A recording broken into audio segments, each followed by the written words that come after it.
Hi everyone, my name is Carlo, and for those who don't know me, which I assume will be everyone because I never shown my face on this channel before, so I have a blog in Chinese that writes about board games, but right now we are doing something new. And our first guest for this channel is Jamey Stegmaier from Stonemaier Games. And Jamey, do you want to say hi to the Chinese audience?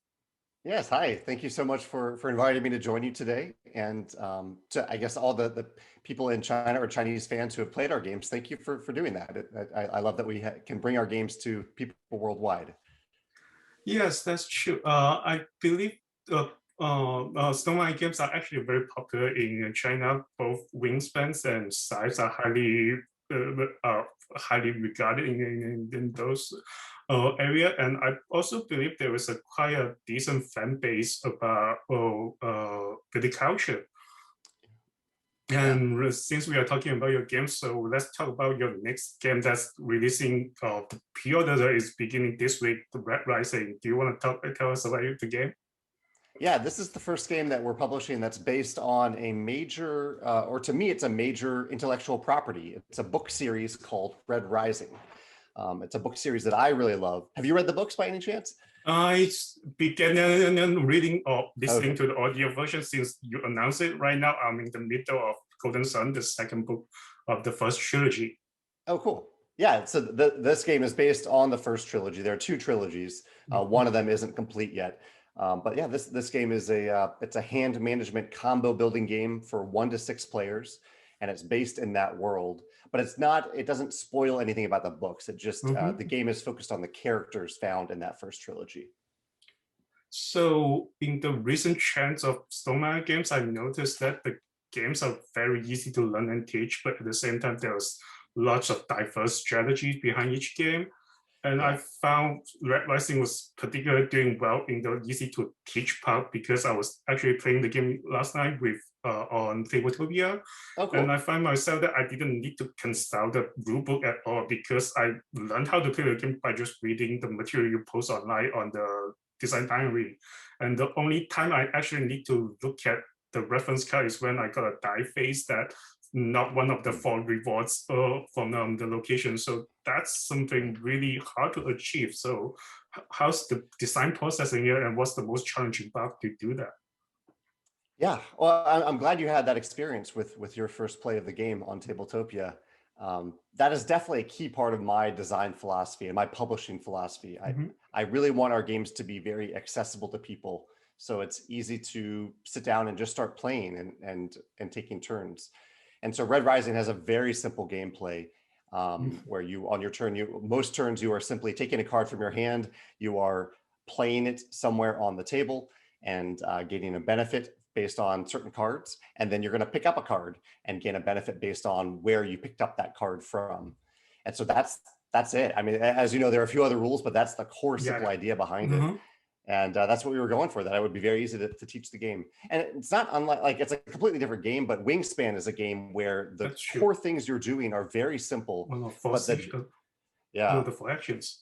Right, 4 actions. But the depth of the gameplay comes from the variety of bird cards in the game. Same in Red Rising. There are 112 different character cards that form different combinations in your hand, and that's where the depth comes from. And I guess for our Chinese audience, they would want to know that whether there's going to be a Chinese release for the game Red Rising. Yes. Let me see. I can never remember which partners have announced whether they've joined a print run or not, because I usually let them announce it. So let me look and see if they have announced if they're doing that. They have not announced it yet, so I don't want to announce it for them. But I'm pretty sure that our Chinese partner Surf and Meeple is working on a Chinese version of Red Rising. But I don't want to say that for sure because it's not on the official announcement list yet. Cool. And I think if I'm correct for Red Rising, there will actually be 2 different editions being released. That's right. Yeah. So we decided to make 2 versions, like you said. So there's the collector's edition that looks like this, and really the standard version, the retail version, looks just like this game, although it doesn't say collector's edition. It doesn't have the individually numbered box, and there are some component differences inside the box, mostly involving metal components in this version, and some card holders and some gold foil cards. but the gameplay is exactly the same. You're getting the exact same gameplay components either way. So if people want the fancier version, they can get that directly from us on our web store, the Stonemaier Games web store. Or if they want the standard version, it costs less, and they'll be able to get that worldwide from retailers worldwide. And most of our localization partners, like Surf and Meeple, are making the retail version of it, not the collector's version of it.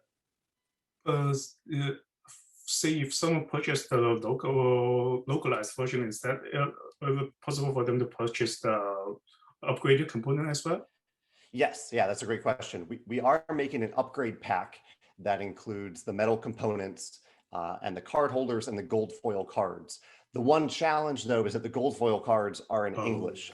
And so certain partners are looking into the idea of printing those cards in their language to provide that for their customers in their area. Because the gold foil cards, I'll show them to you, they're probably my favorite component of the game. They're really beautiful. So I can see why people are going to want them. And it's a language dependent component. Let's see if I can bring some up here. It might be difficult to show on camera though. Yeah, a little bit. Yeah, here's one. So here you can kind of see how that foil is on. Yeah, it just makes the gold cards feel a little extra special in the game. Yeah, I don't know why I can only find one of those cards. Here's another one.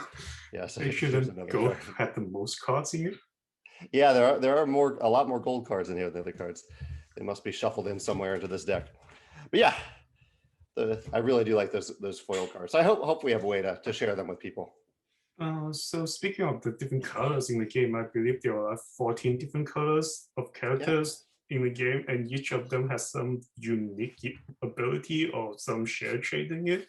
So say I know that it depends on the cards, the strategy depends on what cards are available in your hands and what cards are available on the field. But say everything else is equal, is there a particular color or character you always, or you most likely want to keep in your hand when you see them? Well, like you said, it really varies vastly based on what you have in your hand. Even your starting hand can point you in a certain direction.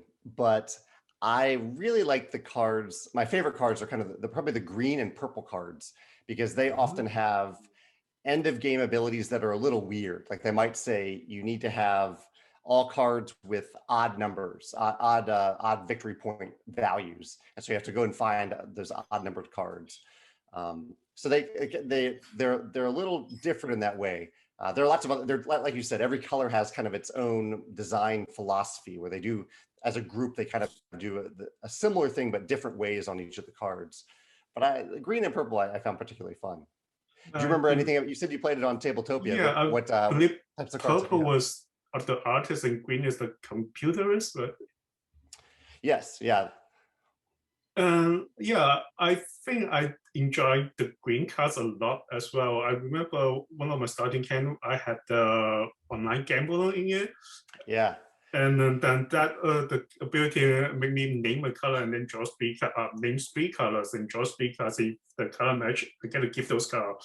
And I happen to go. It just so happened that all 3 cards are coming up correctly.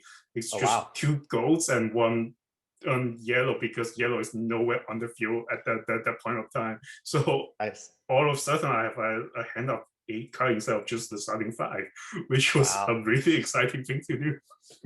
That's a really good play. Yeah, it kind of adds those moments of excitement. Especially the green cards, they have a few gambling type abilities like that. Yeah, I really enjoy that. Cool. And speaking of, there were 2 different editions of Red Rising. I believe the last time you guys did that was for Side, where there was a Kickstarter edition and then a retail edition. Is there any particular reason why you stopped doing that, but all of a sudden decided to do this again? Well, what we've a lot of what we've done since leaving Kickstarter. So we stopped using Kickstarter back in 2015. It was pretty easy to do that type of thing on Kickstarter, to have like a normal version of the game and then a very fancy version of the game. But since then, we've tried to include fancy stuff in the core box of all of our games. with sometimes mixed results. Like for example, in Charterstone includes metal coins. I really like that metal coins are in the box, but it definitely makes them more expensive. You have Tapestry right behind you there. Tapestry is full of really big, it's beautiful. These pre-painted miniatures that I think are really beautiful. I guess not everyone thinks they're beautiful, but I really love those too. Thank you. So, and that definitely, that knocks the price up too. And so we thought, for once, instead of just putting everything beautiful in the core box and making it pretty expensive, let's see if we can offer two versions. So people who want that fancy version can get it directly from us, and people who only want to spend a little bit less can spend less. And the other reason I think it was perfect for Red Rising to do that is that I am hoping this game attracts fans of Red Rising who don't know much about modern board games and probably don't think, like for you and I, if we spend $50 on a board game, that's kind of a normal price to pay for a board game. But someone who hasn't played modern board games doesn't, that's a lot of money maybe for them to think about it as for a board game. So I wanted to offer a lower price for people who don't know a lot about modern gaming. That makes sense. And since you also mentioned about Tapestry here, I just want to say that I remember when Tapestry was first announced, that pre-order campaign was easily one of the most exciting campaigns that I participated in. And that's including all the different Kickstarter from all the blockbuster companies. So, and to my understanding, your strategy is actually probably the most cost efficient among all the companies in at least in America. And it's something really difficult to achieve. And I believe it's partially because you have invested so much time in the marketing campaign in a way that's a different type of cost. So what would you say would be the most enjoyable process during those things? And is there any part of the progress that you found less enthusiastic about? Yeah, and one, I guess, key piece of information for someone who hasn't been involved in one of our campaigns over the last few years is that we, unlike a Kickstarter campaign, where for Kickstarter, usually people get backers, they run a project, and then they start making the product. For Stonemaier Games over the last few years, we have simply just made the product, and we keep it a secret for a long time until production is complete, and then we announce it. And by the time we announce it, we're almost ready to ship it to you. And so we did that with Tapestry. That was one of the fun things about Tapestry, that I could reveal what this game is that we've already made. And a few weeks later, we started shipping to people. And so I mean, that is definitely my favorite part of the way that we do campaigns now, because we can get you excited about something and you can then have it in your hands very soon afterwards. So I love that. You also asked, is there anything that I don't like about it? Yeah, I mean, the one thing that I do miss a little bit, that we miss out on, is getting feedback about the product before we make it. We do get a lot of feedback from people, from play testers and from people internally. But if you run a Kickstarter campaign, you're probably getting feedback from thousands of people. And it's not all great feedback, but some of that feedback can actually be really, really helpful. And so we do miss out on that a little bit. And I've tried to, that's maybe the one thing that I miss. Oh, that's interesting. So, let's talk about the future Stonemaier release after Red Rising. I believe the next one on schedule is the expansion for Between Two Castles. It is, yeah, right. I see the core game right behind you there. Yes. Yeah, we have been working on the expansion. I'm excited to share that with people. So for this game, I think my favorite part of it is, well, the game trays make the setup super easy. It does add a little time for cleaning up, but I do enjoy the fact that you can just put out, just show that. So everything is organized, and the depth of the tiles is actually 9 tiles, which is the starting hand of each player. So that's a really clever design, and I think that's the only Stonemaier game that has that right now. For that easy setup, yeah. I mean, we have other games that have inserts, like the Red Rising has a plastic insert, but nothing that makes setup that easy. Okay. Yeah. And if I remember correctly, Between Two Castles is also the only Stonemaier game that doesn't have a solo mode in it when it's released. Yes, yeah. And that, I think, was a mistake. And so the expansion will have a solo mode. Oh, but that was a good lesson for me to learn, that I think at this point, there are so many solo gamers out there in the world that that we need to have that solo version in every core game that we produce. But I guess it is difficult to make a solo mode for this particular game because you kind of need 3 players to make the game, and doing AI for 2 other players, that seems to be a real challenge for design. But I guess we will learn about it when we actually see the expansion. You will, yeah, and it was a challenge, but it wasn't something that I figured out. It's the Automa factory figured it out. Yeah. Automa, and for the Automa in Red Rising, I actually like that it's how it's spelled out is AU space and then Tama, that was just like the name for the gold class of characters in the book. In the books. Yeah, that was a nice coincidence that the name lined up just perfectly that way. Yeah. Okay, so I think Red Rising will be the second of your titles that has a dystopian theme behind it. The first one being Euphoria. You seem to be a really big sci-fi fan. And are you planning to do more games like this in the future?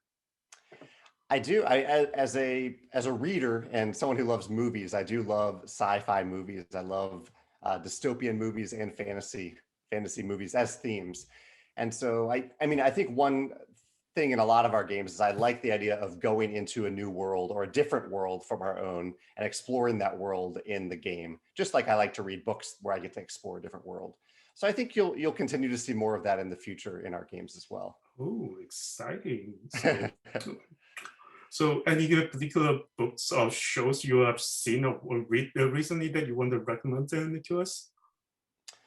That's a good question. Any books? What did I read recently? Oh, I'm actually reading the book Dune. Have you read Dune? Oh, no, it's a really big IP, and there were several board games about it.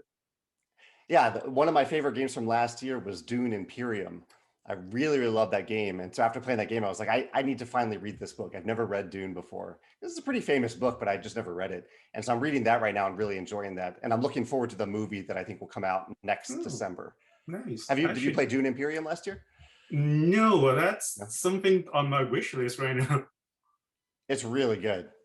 Okay, yeah. So yeah, I also wrote recently. I've read lots of different books based on different board games. I started reading Reckoners from Brandon Sanderson, and I really enjoyed that book. And that board game I've heard is really great too. And they are having a sequel to it. Have you played that one game?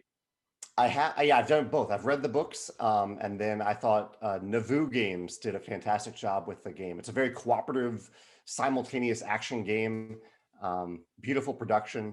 Yeah, I have played it and do enjoy it. Yeah. Nice. Yeah. What have you been playing lately?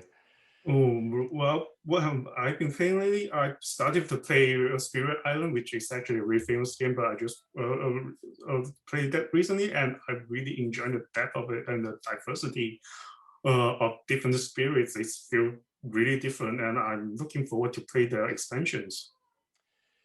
I've heard the latest expansion. I haven't played it, but I've heard that it's, I'm forgetting the name right now, but I've heard whatever the newest expansion is, maybe Jagged Earth is really good. I couldn't even find a copy here for that game right now. And yeah, another surprise I found is a really, really small game that's so new. It's not even on Kickstarter yet. I was sent a copy of the game by the publisher, and it's called Micro Dojo. It's a really micro game. And it's so small that the whole game is this big. Oh, that is tiny. Yeah, so I think you might enjoy this game because I do know you enjoy smaller two-player games very often. So let me see if I can show you the board. So basically, you have this 3x3 grids, and there are 4 meeples to be put on that grid. Meeple in the form of tokens, and both players can be moving those tokens and each of the space will be a different benefit for the game. And the trick about the game is that once you move one of the meeple, you put a token on top of it, and neither player can be moving that a meeple for an entire round. So when the original player they'll move again, they will move a different meeple, and that token will go to the new meeple. So the game is tricky. Well, the idea is very simple, but it's tricky because besides to pay attention to what spot you're moving onto, you need to pay attention to what spot you're leaving open, because your opponent will be the first one who can take action on that spot. That's really clever, especially for such a small game. Yeah, and when I played it, I got a really I got the vibe of Onitama, where you have two options available, and when you take an action, even though I cannot take the same action immediately, but in some distant future, I might be able to take it. So yeah, that's something. I'm surprised by how deep the game is. That's really cool. Yeah, it's always nice to see when you can have that depth of gameplay from such a smaller game or a game of fewer components. Yeah. Okay, so that's pretty much the end of. Oh, one more thing. When's the pre-order gonna start? And it's gonna start, more importantly.